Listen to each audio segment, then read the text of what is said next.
가을 단풍이 물드는 화사함처럼 밝은 10월을 라디오 서울과 함께 하시길 바랍니다.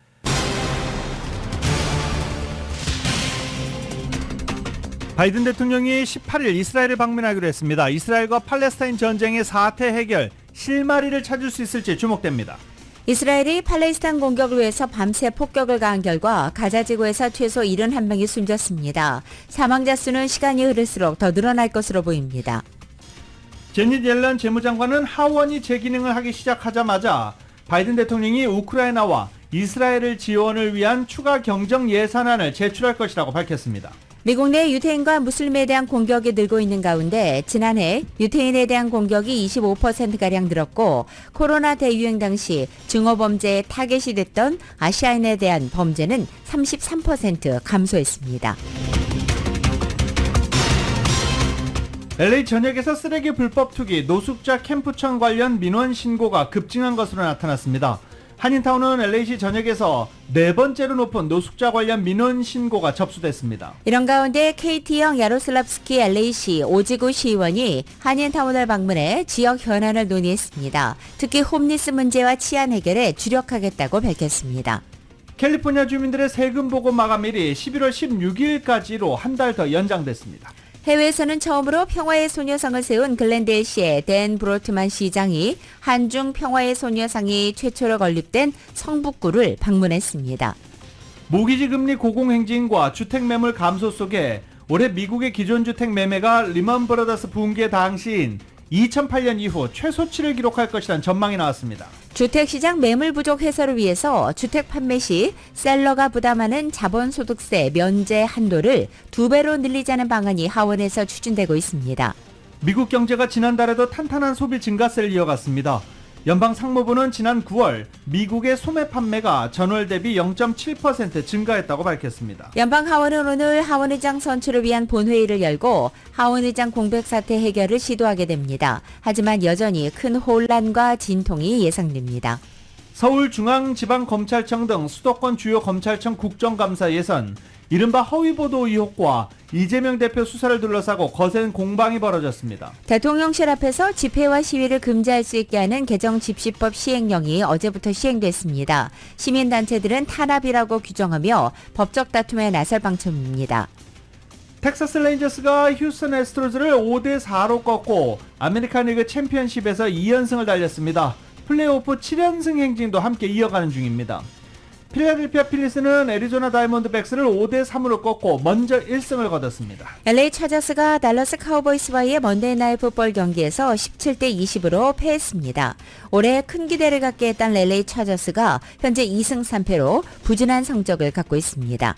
오늘 뉴욕 증시는 하락 출발하고 있습니다. 원달러 환율은 1353.6원으로 마감했습니다. 남가주 오늘도 맑은 날씨에 LA 한인타운 낮 최고 기온은 83도 예상됩니다.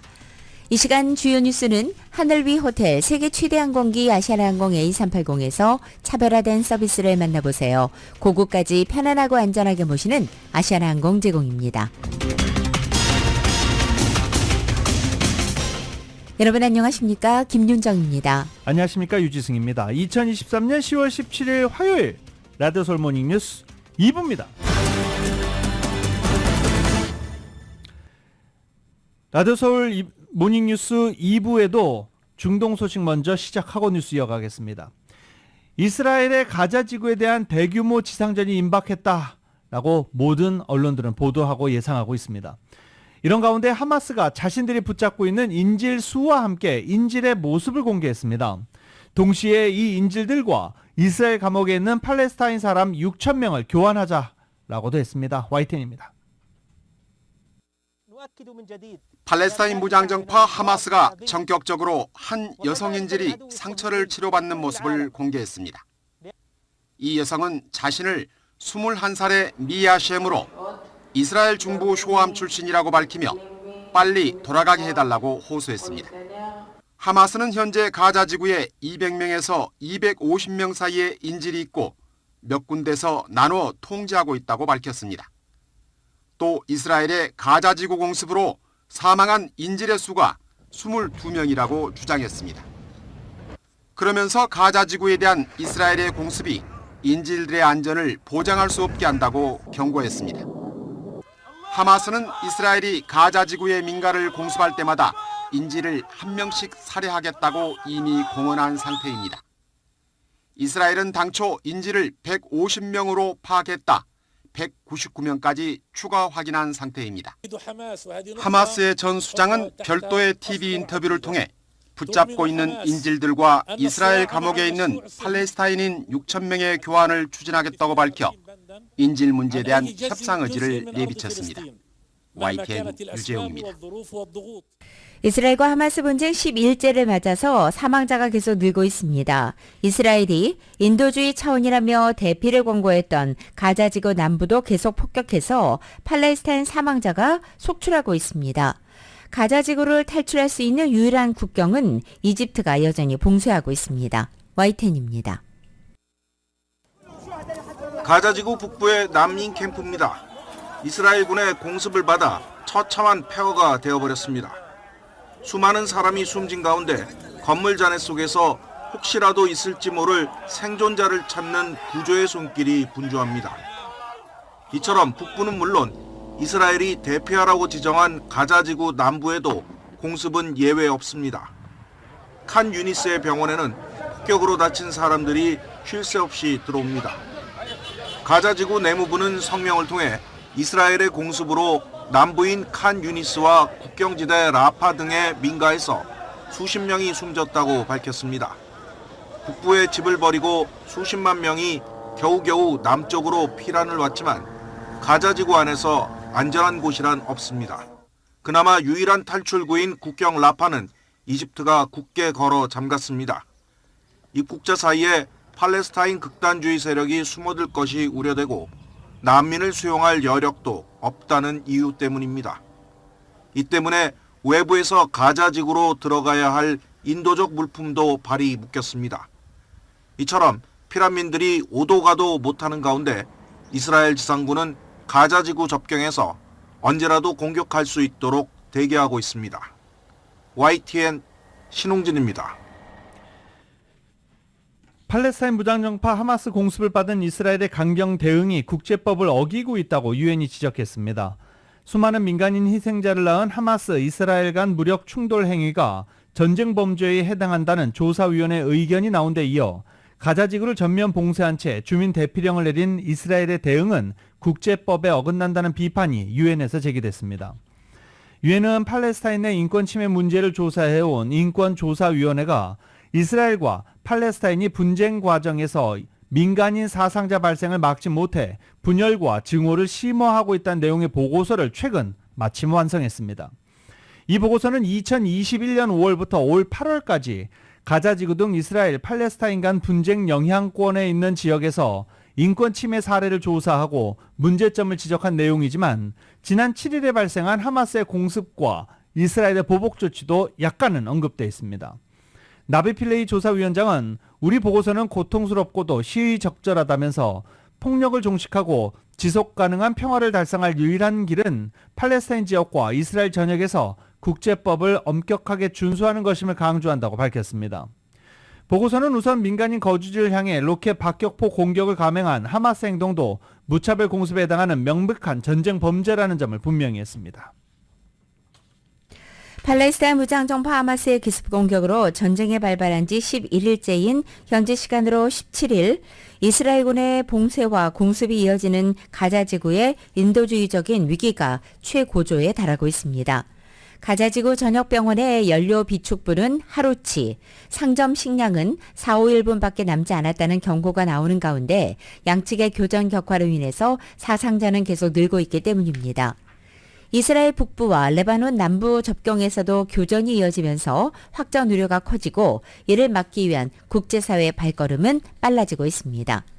이런 가운데 유엔 팔레스타인 난민 구호기구는 이날 낸 성명에서 가자지구 전역 모든 병원의 연료 비축량은 24시간이 지나면 바닥날 것이며 의료시설에 연료 공급이 시급하다고 호소했습니다.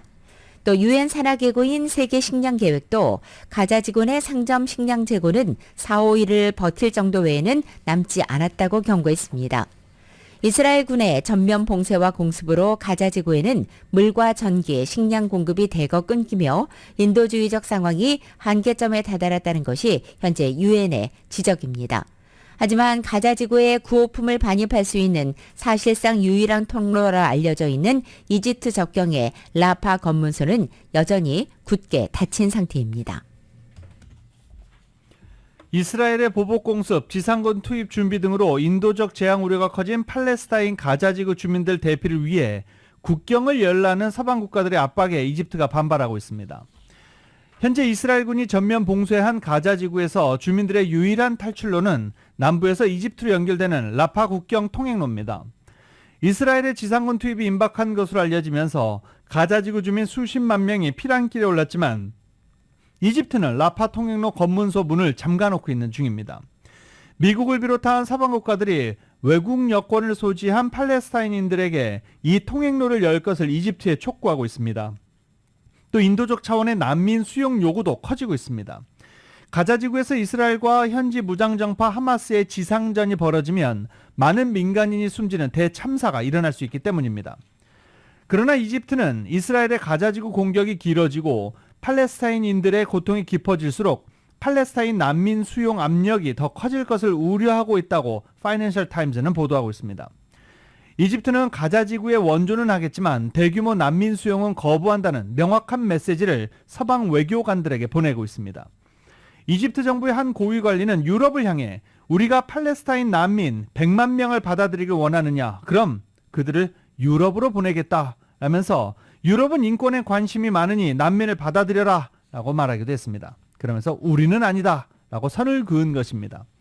팔레스타인 난민이 라파 국경을 넘어 이집트 북부 시나이에 유입되는 것은 이집트에는 악몽의 시나리오입니다. 이 지역은 과거 극단주의 무장 세력 IS 이슬람 국가 조직원들의 거점이었는데 팔레스타인 난민에 뒤섞여 극단주의 세력이 다시 유입될 수 있다는 것이 이집트의 큰 우려입니다. 이집트가 경제 위기를 겪는 와중에 이 지역에 대규모 난민을 수용할 기반 시설이 없다는 점도 꼽히고 있습니다. 이스라엘과 하마스의 분쟁이 격화하는 가운데 바이든 대통령이 이스라엘 방문 계획을 전격적으로 발표했습니다. 따라서 이스라엘 군의 지상군 투입 시점도 미뤄질 것으로 예상됩니다. YTN입니다. 아랍 6개국 순방을 마친 뒤 이스라엘을 다시 찾은 토니 블링컨 미 국무장관은 바이든 대통령의 이스라엘 방문 계획을 공개했습니다. 네타냐후 총리 등 이스라엘 정부 인사들과 8시간 넘는 마라톤 회의를 이어간 직후 이루어진 발표였습니다. On Wednesday, President Biden will visit Israel. He's coming here at a critical moment for Israel, for the region, and for the world. 바이든 대통령은 이번 방문에서 이스라엘에 대한 미국의 연대를 재확인하고 이란 등 주변 세력의 전쟁 개입을 막기 위한 메시지도 내놓을 계획입니다. 이스라엘의 작전 수행 과정에서 가자지구 민간인 피해를 최소화하면서 인도적 지원을 확보하는 데도 집중할 거라고 밝혔습니다. 무장정파인 하마스와 팔레스타인 주민을 분리 대응해 하마스를 고립시키려는 의도입니다. If Hamas in any way blocks humanitarian assistance from reaching civilians, including by seizing the aid itself, we'll be the first to condemn it, and we will work to prevent it from happening again. 바이든 대통령은 이스라엘에 이어 요르단을 방문해 요르단 국왕과 이집트 대통령, 팔레스타인 자치정부 수반 등을 잇따라 만날 계획입니다. 인질 석방과 확전 방지, 인도적 지원을 위한 국경 개방 문제 등을 논의하기 위해서입니다. 바이든 대통령 방문으로 초읽기에 들어갔던 이스라엘군의 가자지구 지상군 투입 시점도 미뤄질 가능성이 커졌습니다. 뉴욕타임스는 바이든 대통령의 이스라엘 방문이 미국의 확고한 지지를 보여주겠지만 동시에 가자지구 유혈 사태에 엮이게 된다는 점에서 엄청난 도박이 될 거라고 보도했습니다. 워싱턴에서 YTN 권중입니다. 미국이 이스라엘 파병 가능성에 대비해 미군 2,000명을 선발해 준비 중이라고 월스트리트저널과 CNN 등이 보도했습니다. 국방부 소식통을 인용해 미군이 이스라엘 지원을 위한 파병을 준비하기 위해 미군 전체에서 2,000명을 선발했다는 것입니다. 당국자들은 이 병력이 전투 역할에 투입될 목적은 아니라며 군사 자문과 의료 지원 임무를 맡을 것이라고 설명했습니다. 보병단은 파병 준비 명령 대상에 포함되지 않은 것으로 알려졌습니다. 월스트리트저널은 미국이 어떤 상황에서 어디에 이 병력을 배치할지는 불분명하지만 국방부의 이번 결정이 이스라엘이 가자 지구의 지상 공격을 시작할 경우 이스라엘군을 지원할 준비를 하고 있음을 보여준다고 해석합니다. 하마스의 이스라엘 공격 이후 서방 국가들에서 유태계나 아랍계를 겨냥한 증오 범죄가 잇따르고 있습니다. 희생자가 속출하면서 미국과 유럽 각국은 테러 경보를 상향하면서 경계를 강화하고 있습니다. YTN입니다. 유로 2024 축구대회 예선전이 열리던 저녁, 벨기에 브뤼셀 도심에서 신원을 알 수 없는 남성이 시민들에게 무차별 총격을 가한 뒤 도주했습니다. 스웨덴 축구대표팀 유니폼을 입고 있던 스웨덴인 2명이 숨지고 1명이 크게 다쳤습니다. 축구 경기는 곧바로 중단됐고 관중들은 테러에 대비해 자정 무렵까지 경기장에 머물러야 했습니다. Frustrated, confused, scared. I think everyone was quite scared. 범인은 총격 전 신은 위대하다고 외쳤고 소셜미디어에 자신이 IS 대원이라며 범행을 자처한 영상을 올린 것으로 전해졌습니다. 경찰은 튀니지인 40대 남성을 용의자로 지목하고 추격 끝에 이튿날 아침 사살했습니다. 벨기에 당국은 이번 사건을 유대계를 겨냥한 이슬람 극단주의 공격으로 보고 테러 경보를 최고 수준으로 올렸습니다. Terrorism will never defeat us. There is a battle that we are fighting together and we are fighting it together with our Swedish friends. 프랑스에서는 이슬람 극단주의자가 흉기를 휘둘러 고등학교 교사를 숨지게 한 사건이 일어나 안전경보가 최고 단계로 상향됐습니다. 또 미국에서는 팔레스타인계 6살 소년이 집주인에 의해 증오범죄로 목숨을 잃었고 소셜미디어를 통한 위협 사례도 잇따르고 있습니다. 하마스의 이스라엘 기습 공격으로 시작된 분쟁 이후 서방 국가에서 반유대주의와 이슬람 혐오 정서에 따른 증오범죄가 속출하면서 무고한 시민들의 안전을 위협하고 있습니다. YTN 최영주입니다.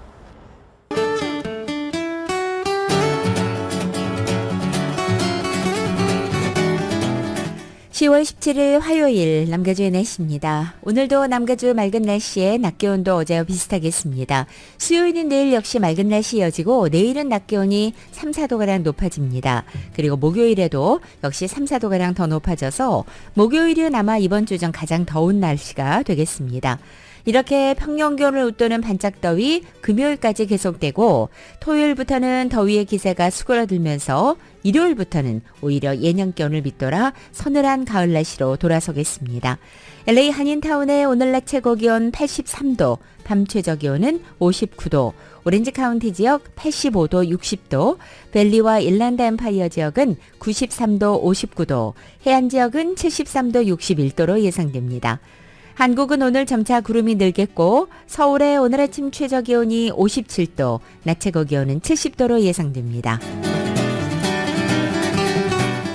라디오 솔 모닝뉴스 2부 이 시간은 1250만 불 교통사고 최고보상, 교통사고 전문 천재 변호사 리차드 호프만, 총 20억 달러의 승소, 크고 작은 교통사고와 상해 브라이언 타필라와 시즐러, 또 하나의 새로운 문이 열렸습니다. 한인은행 최초로 라스베가스에 진출한 오픈뱅크 공동 제공입니다.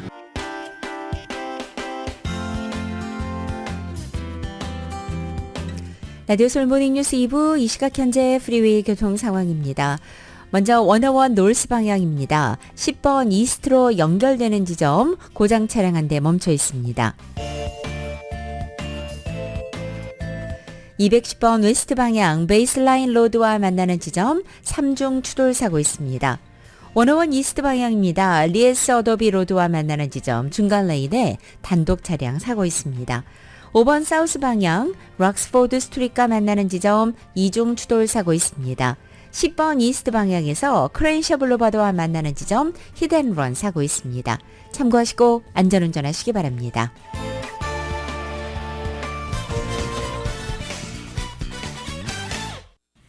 라디오솔 모닝뉴스 함께하고 계십니다. 소셜미디어를 통한 사기가 극성을 부리면서 전국적으로 많은 피해가 발생하고 있는 것으로 알려지고 있습니다. 한인들도 타겟이 되고 있습니다. 연방거래위원회 집계 결과 소셜미디어를 통한 사기로 총 27억 달러에 달하는 피해가 2021년부터 2023년 6월까지 발생했습니다. 다른 어떤 피해자 접촉 방식보다 많은 피해액을 낸 것으로 나타났습니다. 피해자 4명 중 1명은 사기가 소셜미디어를 통해 시작됐다고 밝혔습니다. 연방거래위원회가 소셜미디어 사기 트렌드에 대해 분석한 결과 현재 소셜미디어에서 물건을 사거나 파는 온라인 쇼핑과 관련한 사기가 44%로 가장 많았습니다. 온라인 쇼핑 사기 중에는 상품이 배송되지 않는 경우가 가장 흔했습니다. 미 전역에서 가짜 명품 시계가 많이 유통되고 있는 두 번째 도시가 바로 LA로 나타났습니다. 1위는 뉴욕, 3위는 시카고였습니다. 중고 명품 시계 구매와 판매 그리고 부품 교체를 위한 자료를 제공하고 있는 워치파인더 앵코가 실시한 조사 결과 미국 시장에는 약 2,300만 개 이상의 가짜 시계가 유통되고 있는 것으로 나타났고 LA에서는 가짜 명품 시계 전체 유통 가운데 14.75%가 이루어졌습니다. 지난 1년 동안 가짜로 밝혀진 시계들 중 절반 이상은 롤렉스로 전해졌습니다. 3D 프린터와 컴퓨터를 사용한 CNC 밀링 기계의 기술 발달로 인해서 보다 정교한 부품 생산이 가능해졌고 진품과 가품 식별이 점차 어려워지고 있다고 지적했습니다. 올 3분기 동안 LA 전역에서 쓰레기 불법 투기, 노숙자 캠프촌 관련 민원 신고가 급증한 것으로 나타났습니다. 특히 한인타운은 LA시 전역에서 4번째로 높은 노숙자 캠프촌 관련 민원 신고가 발생한 지역으로 꼽혔습니다. 크로스타운이 3분기 7월부터 9월까지 3개월 동안 311에 접수된 민원을 분석한 결과 최근 2년 동안 가장 많은 민원이 접수된 것입니다. 올 3분기에만 총 36,300건의 민원이 접수됐는데 2분기 대비 6.5%가 증가했습니다.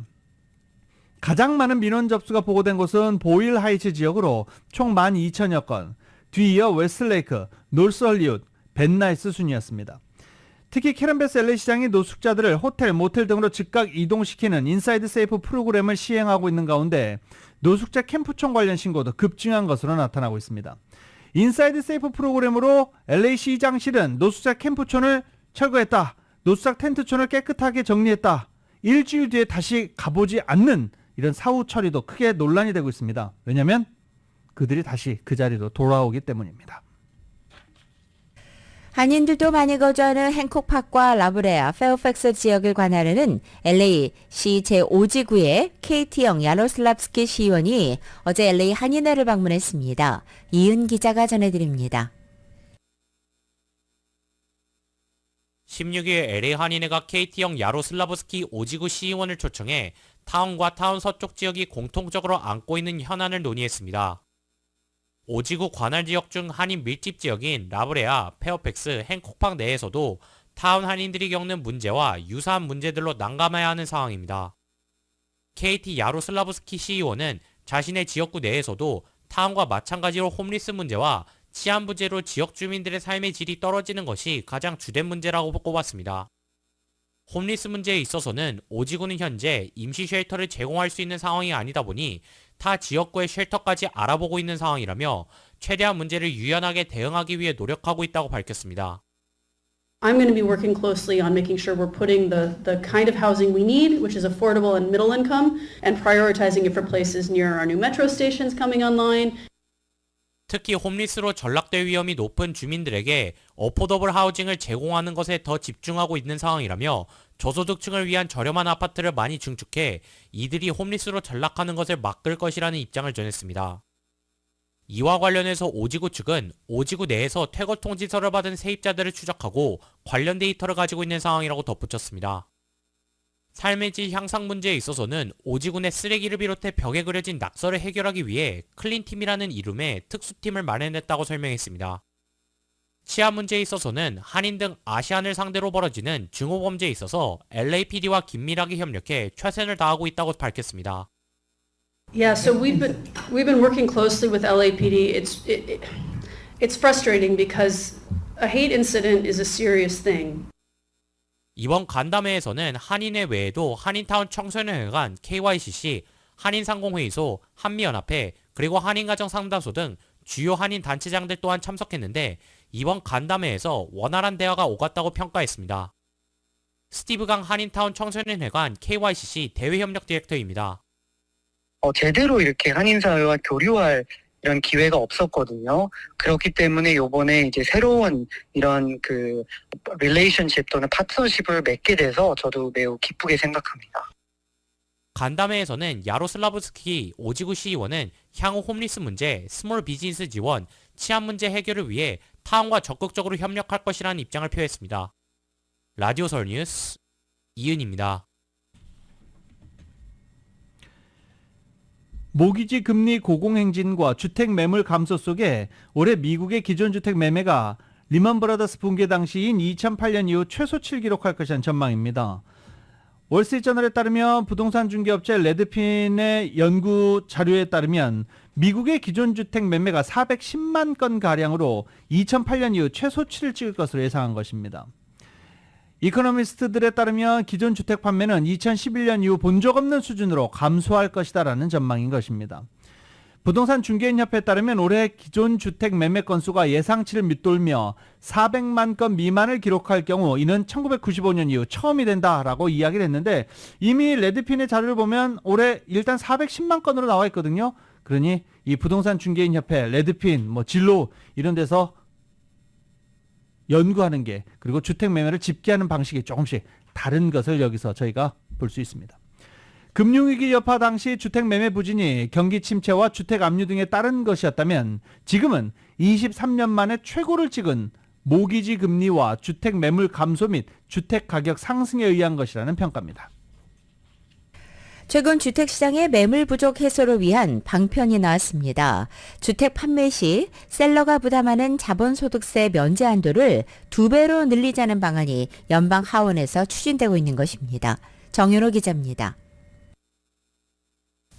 현재 주택 판매 시 셀러에게 부과되는 자본소득세의 면제 한도는 싱글의 경우 25만 달러, 부부의 경우 50만 달러에 달합니다. 거주하던 주택을 매매하고 이득이 생길 경우 그 이익금에서 싱글의 경우 최대 25만 달러, 부부의 경우에는 최대 50만 달러까지 세금 면제를 받을 수 있습니다. 이 규정은 1997년에 제정된 것으로 세금 면제를 받기 위한 자격 조건은 매매되는 주택이 셀러가 실제 거주하는 주택, 즉 프라이머리 레지던스여야 하고 최근 5년 동안 총 2년 이상을 그 주택에 실제 거주했어야 합니다. 현재 연방 하원에서는 기존의 자본소득세 면제 한도를 배로 늘려 싱글의 경우 50만 달러까지, 부부의 경우에는 100만 달러까지 자본소득세를 면제하자는 일명 More Homes on Market Act 법안이 추진되고 있습니다. 전국의 주택가격이 급등하면서 주택 판매 시 자본소득세 면제 한도를 넘는 이익을 보는 홈오너들이 늘어났기 때문입니다. 가주의 경우 팬데믹을 거치면서 주택가격이 폭등하면서 오래전에 주택을 구입했던 셀러들이 면제 한도를 넘는 이익을 보는 경우가 많기 때문에 홈오너들로 하여금 주택 판매 시 과세 부담에서 벗어나게 해주려면 자본소득세 면제 한도를 높여야 한다는 목소리가 커지고 있습니다. 홈오너들이 과세 부담에서 벗어나게 되면 주택을 시장에 내놓는 홈오너들이 늘어나게 돼 요즘처럼 주택 매물이 부족한 상황을 해소하는 데에도 도움이 될 수 있다는 것이 법안의 배경입니다. 부동산 업계에서도 자본소득세 면제 한도를 늘릴 경우 주택시장을 활성화하는 데 도움이 될 것이라며 환영하고 있습니다. 가주부동산협회는 현 상황에서 주택을 판매할 경우 270만 명의 가주의 홈오너들이 자본소득세를 부담해야 할 것으로 추산하고 있는데 자본소득세 면제 한도가 배로 늘어나게 되면 자본소득세를 부담해야 하는 홈오너들의 수는 100만 명 내외로 떨어지게 됩니다. 해당 법안은 또 자본소득세 면제 한도를 인플레이션에 맞춰서 계속 조정하자는 내용도 담고 있습니다. 자본소득세 면제 한도가 채택된 1997년에만 해도 가주의 평균 주택가격은 18만 6,490달러에 불과했지만 지금은 5배가 늘어나 평균가가 85만 9,500달러로 뛰었습니다. 과거 부자들을 겨냥했던 자본소득세 부담이 이제는 중산층까지 확대되는 실정입니다. 자본소득세 면제 한도를 늘리자는 법안은 공화당의 미셸 박스트리 의원부터 민주당의 케이리 포터 의원까지 초당적인 지지를 얻고 있습니다. 라디오 서울뉴스 정현호입니다. 한국계로는 처음으로 연방하원 33의원 고지에 오른 앤디킴, 뉴저지 민주당의 앤디킴 의원이 수뢰 혐의로 기소된 같은 당 밥 메넨데스 상원 의원을 정치자금 모금에서 앞선 것으로 나타났습니다. 같은 지역구를 기반으로 하는 김 의원은 수뢰 등의 혐의로 메넨데스 의원이 기소된 이후 그의 정계 은퇴를 촉구하면서 본인이 그 자리에 도전하겠다는 의사를 밝힌 상태입니다. 폴리티코에 따르면 김 의원은 지난 3분기 동안 모두 120만 달러의 정치 자금을 확보해 경쟁자인 메넨데스 의원을 압도하고 있습니다. 다만 전체 모금액은 메넨데스 의원이 860만 달러에 달해 김 의원을 능가한다고 폴리티코는 덧붙이고 있습니다. 그러니까 지난 3분기 동안만 계산한 겁니다. 하지만 앞으로 어떻게 될지는 좀 더 지켜봐야 될 것 같습니다. 올해 연방 주 세금 보고 마감일이 오는 11월 16일 목요일로 다시 연기됐습니다. 연방국세청 IRS는 어제 LA 카운티와 오렌지 카운티 같은 남가주를 포함해서 캘리포니아 대부분 지역의 개인과 사업체에 대해 2022년도 소득분에 대한 올해 세금 보고를 이번 달 16일에서 다음 달 16일로 연기한다고 밝혔습니다. 이번이 세 번째 세금 보고 기한 연장 조치입니다. 앞서 IRS는 지난 1월에 올해 세금 보고 마감일을 당초 4월 18일에서 5월 18일로 연장한 데 이어 2월에 10월 16일로 또다시 연장한 바 있습니다. 지난해 말과 올해 초 겨울 폭풍과 폭우로 인한 피해 지역에 대한 지원책의 연장선에 마련된 이번 세금 보고 마감일 연장 조치는 연방재난관리청 FEMA가 지정한 재난지역 거주민과 기업에 적용됩니다. 해외에서는 처음으로 평화의 소녀상을 세운 캘리포니아주 글렌데일시의 댄 브로트만 시장이 성북구를 찾아서 성북구 이승로 구청장과 함께 분수 마루 광장에 있는 한중 평화의 소녀상을 방문했습니다. 성북구는 한중 평화의 소녀상을 최초로 건립한 도시고 글렌데일도 미국에서 평화의 소녀상을 최초로 건립한 도시입니다. 글렌데일시는 평화의 소녀상 건립한 지 10주년을 맞았습니다. 양측은 세계평화, 인권의 중요성에 대해 공감대를 확인하고 일본군 위안부 피해 할머니들이 정신적 고통에서 해방돼 나비처럼 날개짓 하길 염원하는 의미를 담아 노랑나비를 소녀상에 붙이기도 했습니다. 오는 2028년 LA에서 개최되는 지구촌 스포츠 대체전 하계올림픽이 새로운 역사를 쓰게 됩니다. 새로운 종목을 5개나 추가해서 최대 규모 선수단이 LA를 찾게 될 전망입니다. 국제올림픽위원회 IOC는 16일 인도 뭄바이에서 열린 제141차 총회에서 2028 LA올림픽 조직위원회가 제안하고 또 IOC 집행위원회가 승인한 5개 신규 종목 추가를 압도적인 표로 가결한 것입니다. 야구, 소프트볼, 스쿼시, 플래그 풋볼, 크리켓, 라크로스 5개 종목의 이 정식 종목 채택에 반대한 IOC위원은 투표 참가자 90명 중에 2명에 불과했기 때문입니다. 이로써 2021년도에 열린 2020 도쿄올림픽에서 이어서 2024 파리올림픽에서 빠졌던 야구는 7년 만에 올림픽 무대로 돌아오게 됩니다. 2028 LA올림픽이 야구 종가를 자부하는 이곳 미국에서 열리는 점을 고려해서 메이저리그 선수들은 자국 대표로 올림픽에 참가할 것이라는 전망도 나오고 있습니다. 라디오솔 모닝뉴스 함께하고 계십니다. 라디오솔 모닝뉴스 함께하고 계십니다. 지난달에도 소비가 탄탄한 증가세를 이어간 것으로 나타났습니다. 상무부 발표에 따르면 미국의 9월 소매 판매는 7,049억 달러로 전월 대비 0.7%가 증가했습니다. 이는 월스트리트저널이 집계한 전문가 전망치를 크게 웃돈 수치입니다.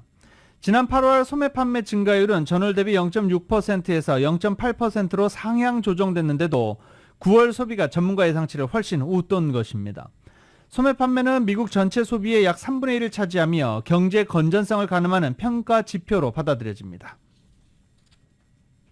미국 소비자의 올해 연말 쇼핑 시즌 지출 규모가 코로나 팬데믹 이전 수준을 넘어설 것이라는 조사 결과가 나왔습니다. 특히 크리스마스를 앞두고 소비자들이 우선적으로 구입하는 것은 선물이 아니라 자신을 포함한 가족을 위한 것으로 나타났습니다. CNN 방송에 따르면 글로벌 컨설팅 업체인 딜로이트가 지난 8월 30일부터 9월 8일까지 미국의 소비자 4,330명을 대상으로 설문조사한 결과입니다. 11월과 12월은 소비자들의 소비 능력을 가늠해 볼 수 있는 좋은 지표고 또 소매 유통업체들에게도 연간 매출 20% 이상을 차지하는 주요한 시기입니다. 소비자들은 올해 연말 쇼핑 시즌에 평균 $1,652를 지출할 계획이라고 답변했습니다. 이것은 지난해보다 14% 증가인 것인데다가 팬데믹 이전인 2019년도 1,496달러도 훌쩍 넘어서는 수준입니다. 델로이트 측은 이전보다 많은 소비자가 쇼핑에 참여하고 제품 구매 비용도 늘릴 것으로 조사됐다고 전했습니다. 올해 응답자의 95%는 쇼핑에 나설 것이라고 답변했고 82%는 선물이 아닌 집안 장식품 구매 등을 우선 구입할 계획이라고 말했습니다. 또 선물에 대한 지출도 지난해보다 9% 증가하지만 선물 개수는 1개 정도 줄이겠다고 답변했습니다. 가족을 위한 의류나 가구, 장식품 등의 지출은 지난해보다 25% 정도 늘릴 계획으로 알려졌습니다. 잠시 CNN 연결해 보겠습니다. Absolutely. And to be clear, 6 firm no's is enough to keep Jim Jordan from the Speaker's chair. 6 no votes on the first ballot means he will not get it. The I am question bad is, at math, but that seems to be it. he can 네, only 지금 lose 3 CNN이 because there's one 연방 Republican missing. 하원에서 생중계를 하고 있는데 그 이유가 있죠. 하원의장 선출을 위한 본회의를 열고 하원의장 공백에 따른 마비 사태 해소를 지금 연방 하원에서 시도하고 있기 때문입니다. 하원 다수당인 공화당에서 두 번째로 의장 후보로 꼽힌 짐 조던 법사위원장이 의원들로부터 가결에 필요한 충분한 지지를 확보하지 못한 것으로 보여서 일단 선출 과정에 큰 혼란과 진통은 예상되고 있습니다. 공화당의 톰 해버 하원 원내 수석 부대표는 오늘 정오에 하원 본회의에서 의장 선출 투표가 있을 것이라고 안내했습니다. LA 시간으로 잠시 뒤 9시입니다. 조던 위원장도 하원 의장이 없이 하원을 열어 미국 국민을 위한 일을 하거나 이스라엘을 도울 수 없다며 오늘 본회의를 할 것이다 라고 확인하기도 했습니다. 하원 의장 선거는 직접 지지 후보의 이름을 하원 의원들이 밝히는 방식으로 진행이 됩니다. 공화당 221명 가운데 217명의 지지를 확보해야 하는데 5명 이하의 이탈표를 만들기 쉽지 않아 보입니다. 제네 옐런 연방 재무부 장관이 어제 미국 의회가 일부 공화당 의원들의 반대에도 불구하고 우크라이나에 대한 추가 지원 예산을 통과시킬 것이라고 말했습니다. 옐런 장관은 이날 룩셈부르크에서 열린 유로존 재무장관들과의 회의를 마치고 기자들에게 연방 하원이 재기능을 하기 시작하자마자 조 바이든 대통령이 우크라이나와 이스라엘 지원을 위한 추가 경정 예산안을 제출할 것이다 라고 밝혔습니다. 물론 의회에 반대도 있지만 강력하게 이것을 초당적으로 지지하는 이들이 다수라면서 이는 대통령의 최우선 순위로 나는 우리가 이것을 처리할 수 있다고 절대적으로 믿는다라고 강조했습니다.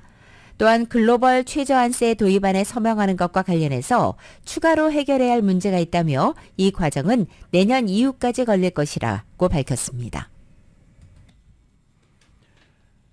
미국 정부가 이전 대중국 수출 통제 조치 때 규정한 것보다 사양이 낮은 인공지능 칩에 대해서도 중국으로 수출을 추가로 금지합니다. 중국의 제재 우회를 막기 위해 중국 본사의 해외 사업체에 대한 반도체 칩 수출도 통제됩니다. 아울러 아프가니스탄 등 미국의 무기 금수 국가에 반도체 장비를 판매할 경우에도 허가를 받도록 했습니다. 상무부는 이런 내용이 포함된 대중국 반도체 수출 통제 조치를 방금 전 추가 발표했습니다. 새 규칙에는 AI 칩에 대한 성능 밀도 기준도 추가했습니다. 낮아진 기존의 칩도 수출이 통제되는 것입니다. 상무부는 또 모기업이 중국이나 마카오, 미국의 무기 금수 대상 국가에 소재한 업체에 대해서는 소재와 상관없이 역시 반도체 수출을 금지키로 했습니다. 상무부는 미국의 무기 금수 국가에 반도체 장비를 판매하기 위해서는 별도의 라이센스를 받도록 했습니다. 무기 금수 대상 국가는 아프가니스탄, 알메니아, 아제르바이잔 등 21개국입니다. 진하라몬도 상무부 장관은 이번 조치와 관련해 중국의 군사 용도의 핵심적인 AI와 고급 컴퓨팅 기술의 돌파구를 만들 수 있는 첨단 반도체에 대한 중국의 접근을 제한하는 게 목적이라고 밝혔습니다. 라디오솔 모닝뉴스 함께하고 계십니다.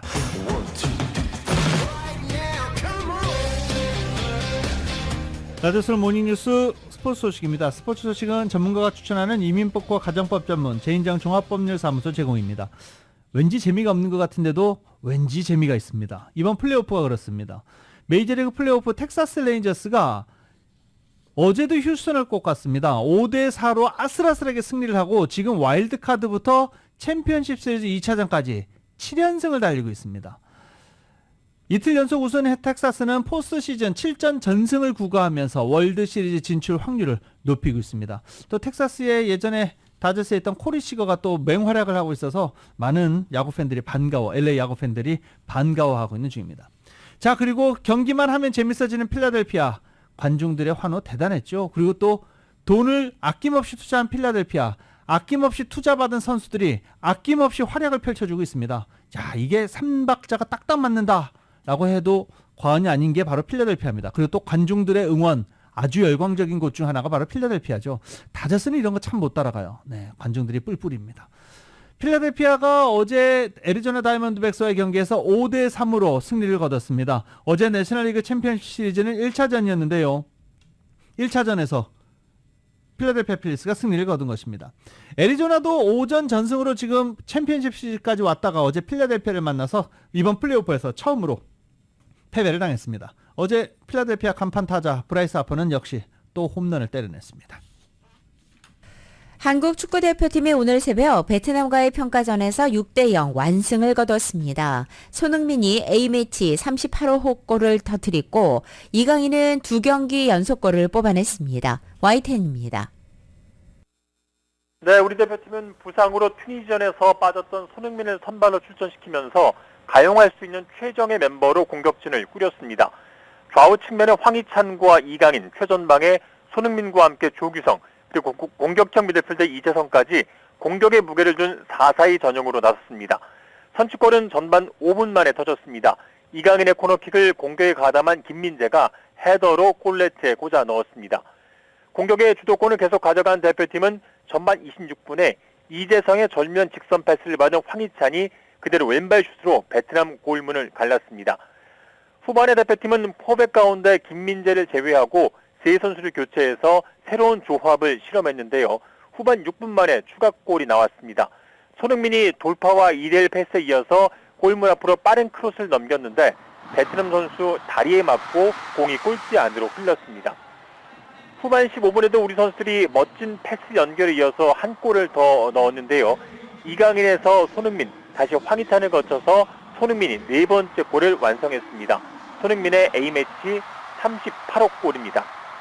베트남이 후반 16분 수비수 한 명이 골 레어리어 앞에서 위험한 반칙을 퇴장해서 우리 선수들 더욱 공격적으로 베트남을 몰아붙였는데요. 후반 25분에 손흥민의 패스를 받은 이강인이 강력한 왼발로 A매치 2경기 연속골을 터뜨렸고요. 후반 41분엔 황희재의 슛이 골키퍼에 맞고 나오자 교체로 나선 정우영의 골 연결해서 6대0 대승을 마무리했습니다. 대표팀은 크리스만 감독이 지휘봉을 잡고 5경기 무승 이후에 3연승을 달렸고요. 4경기 연속 무실점 기록도 이어갔습니다. 대표팀 선수들은 소속팀으로 돌아갔다가 다음 달 월드컵 2차 예선을 위해서 다시 소집됩니다. 지금까지 YTN 이경재입니다.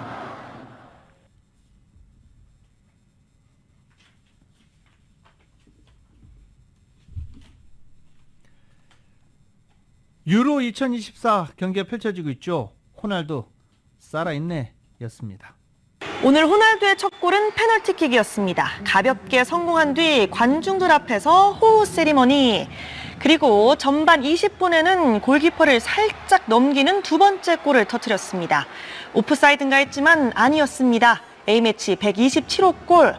곧이어 터진 브루노 페르난데스의 골로 포르투갈은 3대0 앞서갔습니다.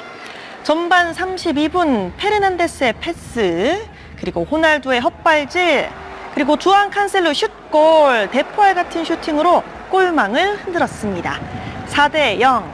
이 호날두의 멋진 활약에 흥분한 듯 경기장에 팬이 난입하는 해프닝도 있었는데요. 포르투갈은 주앙 펠릭스의 마무리골을 더해 전반에만 5골을 터뜨리며 보스니아를 무너뜨리고 유로 예선 8연승을 질주했습니다.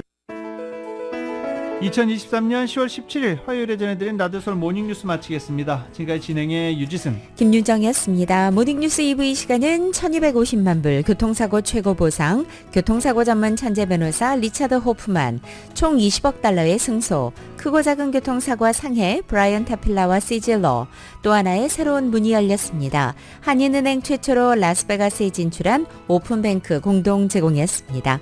잠시 후 9시에는 강혜신의 오늘의 미국이 방송됩니다. 함께해 주신 여러분 고맙습니다.